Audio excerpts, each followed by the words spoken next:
Hi everyone, welcome back to my channel. Thank you so much for watching. So today's video is going to be a fun one that I have seen going around lately. It is going to be the If I Could Only Keep One Eyeshadow Palette Edition. So I am going to be talking about a few different brands. I think I have 7 that I have multiple palettes from, and I'm going to let you know if I could only keep one palette from each brand, which one would I keep? So I'm really excited. I have seen a bunch of creators do these styles of videos. The originator of this particular version of this video was Samantha March. I will of course have her link down below. The originator of the If I Could Only Keep One series in general is Kelly Gooch, and I will link her below as well. I'm really excited, so let's just go ahead and jump into it. Alright, so what brand do I want to start with? Let's start with Anastasia. So from Anastasia Beverly Hills, I have 3 palettes. The first palette that I ever purchased from Anastasia was the Modern Renaissance palette. This is in my current project pan, so that's why it's looking a little beat up right now, but this is a really nice palette. It's kind of a neutral palette with a couple of muted pops of color. Really nice quality. The next palette that I purchased was actually the Prism palette. So this was a limited edition holiday palette. Ooh, it still has the brush in here. This is a good brush. I'm gonna take that out. This is what the Prism looks like. Obviously, this is much more colorful, very fun, very vibrant, but also very non-practical. So I'm not gonna be choosing that one. And then lastly, I have the Subculture palette. I got this for discount at TJ Maxx and I was very excited. This is what Subculture looks like. It just has some really nice, again, muted colors. This is a great like fall time palette. I really do enjoy this palette. I know that there is this popular opinion going around that it's not a great palette, but I have the unpopular opinion and I really love it. Even though sometimes the colors can be a little tricky to work with, this is not like a 5-minute and do your eyeshadow and go kind of palette. I still really do enjoy it.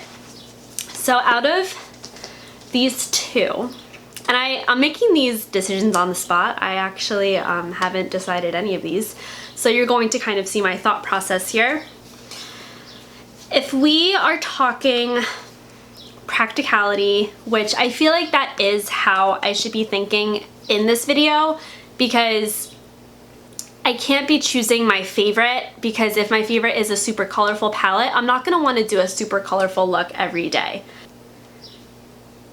But I kind of lean I feel like I'm like slouching. I kind of lean towards these colors more, and you do get some neutrals. You get like Dawn and Fudge, Mercury. I would even consider like Roxy and Edge kind of neutral shades. You just don't get, well, you don't get many shimmers in either. You only get 2 shimmers in both. Okay, you know, I have to go with my gut here. I'm actually going to go with Modern Renaissance. This is not my favorite palette anymore, but I do think that for an everyday basis, I would prefer this palette because, like I said, this one can be a little bit tricky to work with. This one I really have no user error at all when I'm using it. I can create some really beautiful, natural, neutral looks, and then if I want the pop, I can use Venetian Red, I can use Love Letter, I can use Real Gar. So I'm gonna go with Modern Renaissance, but that was a really hard decision. And I have some brands that I have a lot of palettes from. So let's talk about Colourpop. Let's talk about Colourpop, shall we? I'm gonna annoy myself editing, having to edit me getting out of my chair out of this video every 8 seconds. Okay. So from Colourpop, I have 4 palettes. So the most recent additions to my collection are the Through My Eyes palette. This is a really pretty one. Has a bunch of colors in here. You have some more neutral tones, and then you do have pops of blue and purple, and it's just a really nice palette. The other palette that I placed the order for at the same time as the Through My Eyes is the Sweet Talk palette. This is a really, really pretty palette. It's very coral tone though, so probably not gonna choose this one just because I feel like I don't get as much variety. Next we have the Dream Street. This is of course a cult classic for a lot of people, not for me. I don't really, it's not that I don't like this palette. It's just I don't gravitate toward it for some reason. I'm really not sure why. It is a really nice palette, and again, you have like the neutrals with pops of blue and red. So that is a good option. And then lastly, we have the Fame palette. I love this palette. This is a completely cool toned neutral palette. To a lot of people, this is very boring. To me, this is wonderful. I love this palette. But again, you don't get much variety because it's all cool tone. So right now I'm kind of between the Through My Eyes and the Dream Street. I don't really feel one way or the other about like which one I like more than the other because this is very new to my collection and this is just okay to me. So let me compare colors. Okay, so obviously they're different sizes, but I feel like they are pretty similar in color story. I do feel like you get a few more neutral mattes in here, the two at the top here and then at the bottom. Here you really only get Sandalwood, which is like a neutral light brown. Other than that, you really just get these like warm toned mattes. Get these warm toned mattes here. And then you have like this matte light pink shade. And then you have like these red tones. So again, if we're talking about every day and something that I will have a little bit more variety with, I am a matte girl. Like I need my matte transition shades and my matte outer corner shades. I feel like I get that more with this palette. So I'm going to have to give it to Dream Street. Although I feel like they are similar palettes and this you actually get less colors. I feel like I have more options for depth here, whereas I don't get as many like light to mid-tone mattes in the other palette. So yeah, Dream Street's gonna be the winner there. But I would hate to actually have to make that decision because that was very hard. Next up, we have Urban Decay. Urban Decay, I thought I had more palettes from, but I really don't. I have 3. So the first palette, the oldest in my collection, is this one. This is the Jean Michael Basquiat palette. I probably butchered that. But this is a very like grungy palette. It has some like deeper tones and then these like blues and yellows down here. It's a cool palette, but I really never reach for it. Probably should declutter it, but I can't for whatever reason. Then we have the Naked 3. This is a really nice, still had the brush. This is a really nice palette. Fun story, I bought one of these on the streets in New York City, used it for a few months, then was informed that it may contain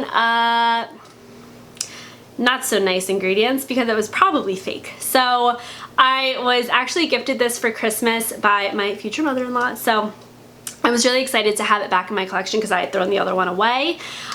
This is really nice. It just has a lot of very rosy tones. The last palette that I have here is the Born to Run palette. I feel like we all know what palette I'm going to choose, but this just has so much variety. And while this isn't my favorite palette in my collection, it's up there. Sometimes I look at it and I get overwhelmed, but I feel like if we're talking everyday basis, variety, I'm someone who really likes to play with my looks. I like to do different things on a day-to-day basis. I'm gonna have to go with the Born to Run. I feel like I would just have the most fun with this palette.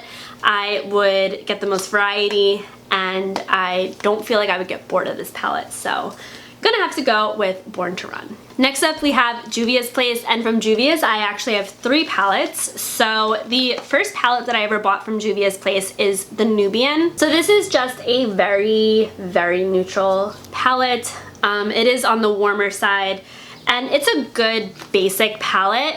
I will say I don't really reach for this very much because I do get kind of bored from it, but I feel like if I was limited to one palette, I feel like this would be good for like every day.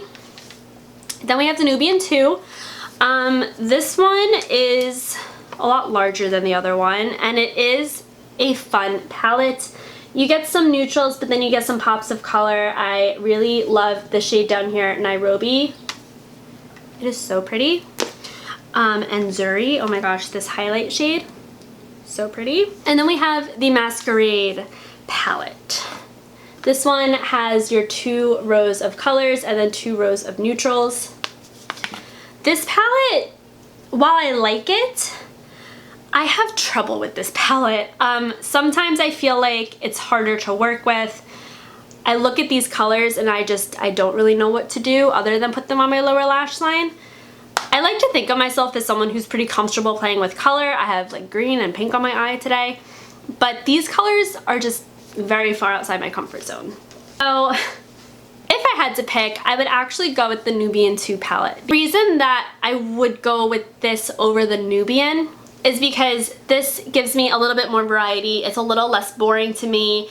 I feel like if I wanted to play with color, I could add the blue or the green. This gold, like I said, is really stunning. And then you get your more neutral shades. So I just feel like I would have the most variety with this. I feel like a broken record, but I am someone who really needs variety or else I will get bored very easily. So definitely gonna go with the Nubian 2. I've been playing with this palette more recently and I really do enjoy it. So I think I would have fun with that one. We're getting into some brands that I have a lot of palettes from. Too Faced. I have a lot of Too Faced palettes. Not as many as I thought I did, but I still have a lot. So let's start with this little guy. So this is the Natural Matte palette. This was in my project pan earlier this year. I think it was my roulette project pan. As you can see, I have a pan. I get so excited when I have pans.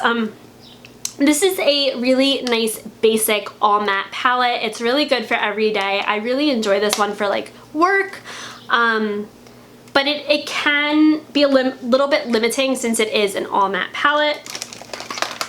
Then I have the original Chocolate Bar palette, and to be completely honest, I never touch this.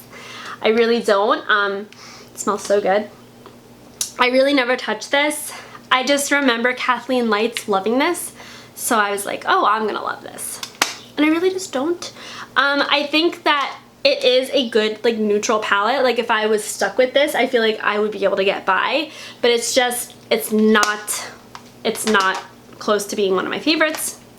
Then we have the Too Faced Chocolate Bonbon palette, and I really like this one. It is a bit more on the cool tone side. You have like this like light gray and some like cool tone browns, a pink, a purple. This is a really fun palette, and just the fact that the pans are in the shapes of hearts just makes me happy. So I really do enjoy that palette. That's definitely a contender. Then we have the Sweet Peach palette. Mine, like the clasp is a little broken, but this is again a really pretty palette. I was trying to pan this last year. Clearly I made so much progress. I really do like this palette. You have your more, I feel like I can't hold this. You have your more neutral shades, you have your peachy shades, green, purples. Like you really can do a lot with this palette. I wouldn't feel super limited with that one. And then we have the Life's a Festival palette. That peach palette smells so strongly of artificial peach. Then we have the Life's a Festival palette. This is brand new to me. My best friend actually gifted this to me and I really love it. I really love it. But it's very colorful. So I definitely wouldn't choose this if I had to limit myself to just one. This wouldn't be it because I feel like I wouldn't really be able to create a full look with that palette. So this kind of surprised me, this choice that I'm about to make, but I'm gonna go with the Sweet Peach palette. I got so sick of this palette last year trying to pan it that I haven't used this in a long time. I haven't used it probably since last year. I really like this palette. I like the quality and I do feel like I would have a lot of variety and I wouldn't really get bored. I mean, maybe I would. I did last year. But if I had other palettes in my collection and this was, you guys know what I'm saying. I'm not trying to pan it. It's just that if I can only keep one Too Faced palette, I think this would be it because out of all of the Too Faced palettes that I own, I feel like I would get the most variety, have the most fun, and be the least limited with this. Wow, what are words. Now we have Tarte. I have a lot of Tarte palettes. Hold please. Well, I have 1, 2, 3, 4, 5, 6, 7 Tarte palettes. The first one that I ever purchased was the Tartelette. This is the original Tarte palette. This palette bores me so much. This ain't it, but I keep it because I have the other Tartelette palettes and I'm a collector, so that's what I tell myself. It's a cute way of saying I'm a hoarder, but I'm a collector. I collect. Then we have the Tartelette in Bloom palette. This palette is so pretty. I always envision this as being like a wedding palette. I don't know why. No, I do know why. Because it has the perfect neutrals, and then it has this shade Funny Girl, which is so pretty, and it has like the gold. I really do like this palette. I think it is a good one from Tarte. Then we have the Tartelette Toasted, which is incredibly warm toned, but again, really pretty. I really like the quality of Tarte shadows. Some people don't. I happen to like them. I do think this is a good warm option. Next up we have the Clay Play palette. So this is an all matte palette, and it comes with 3 bronzing tones down here. Again, I would be very limited with this because they're all mattes, so we're not going to choose this one, although it is a great palette. On the flip side, we have this, what is this called? Make Believe in Yourself. And this is primarily shimmer. The only matte shade is this one right here, this matte light brown, but the rest are all shimmer. Beautiful palette, but I would be too limited. So if I could like use these two together, sure, but I can't, so. I mean, it can, but in this fictional world, I cannot. This is the Tartist Pro palette. This, you really get a little bit of everything. You get your warm, you get your cool. These are all mattes, and then you have 4 shimmers over here. I do feel like I get a lot of variety with this palette, and I love the quality. This has always been a staple for me. And last but not least, I have this one that I got during the holiday time as a gift. This is, what is it called? Paradise is a State of Mind palette. This was limited edition at the holiday time, but I love this palette. I think it's nothing unique, it's nothing super special, but I love it so much, and it has flamingos on it, so. I'm between the Tartist Pro and the Tartelette in Bloom. Now, the reason I would go with Tartelette in Bloom is because it has, well, no, it actually has less shimmers, but I feel like it has, I thought this had more shimmers, but it turns out the Tartist has more shimmers. I really do love this palette. This has just always been such a staple for me. Is that a pan? No, not. It's always been such a staple for me. Great mirror. Dirty, but great. But then this one, you just get so much more variety.